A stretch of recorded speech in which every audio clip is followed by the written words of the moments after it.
بازی ها من خیلی تجربه کلام گرفتم که یکم موسیقی که بین‌المللی کلام بوده است و من خیلی یاد شدم در موسیقی برآمد کردم و بعدی وای موسیقی چمپیونات جهان بود 2019 و گوانجو کره که ما در جای ساز نشون دادیم که خالهای بلند گرفتیم و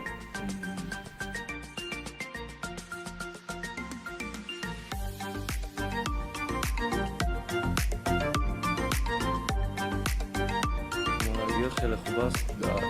مثلا حال شنواری که سال 2020 شده در حسی تنیس و مجموعه ورزشی در اونجا تیاری دستیم و حرکت میکنیم خیلی نتیجه زود بود.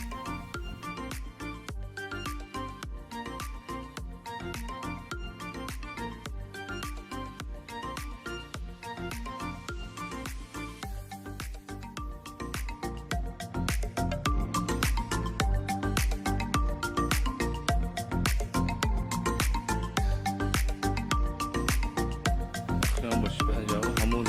نتیجه بود و که داشت اما نتیجه زود که 2018 بود در شرق جهان موسیقی بین‌المللی که ما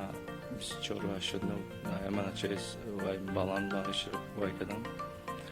و حرکت میکنیم که با زودتر برآمد کنیم.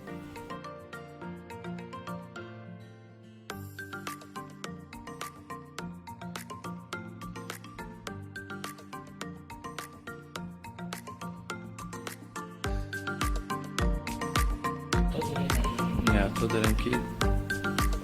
نتیجه زود نشان دهیم اولش بعد حرکت کنیم با جای نمایان و کنیم اشغال کنیم جای نمایان اشغال کنیم پارچه ملی بخاطر بلند برداریم.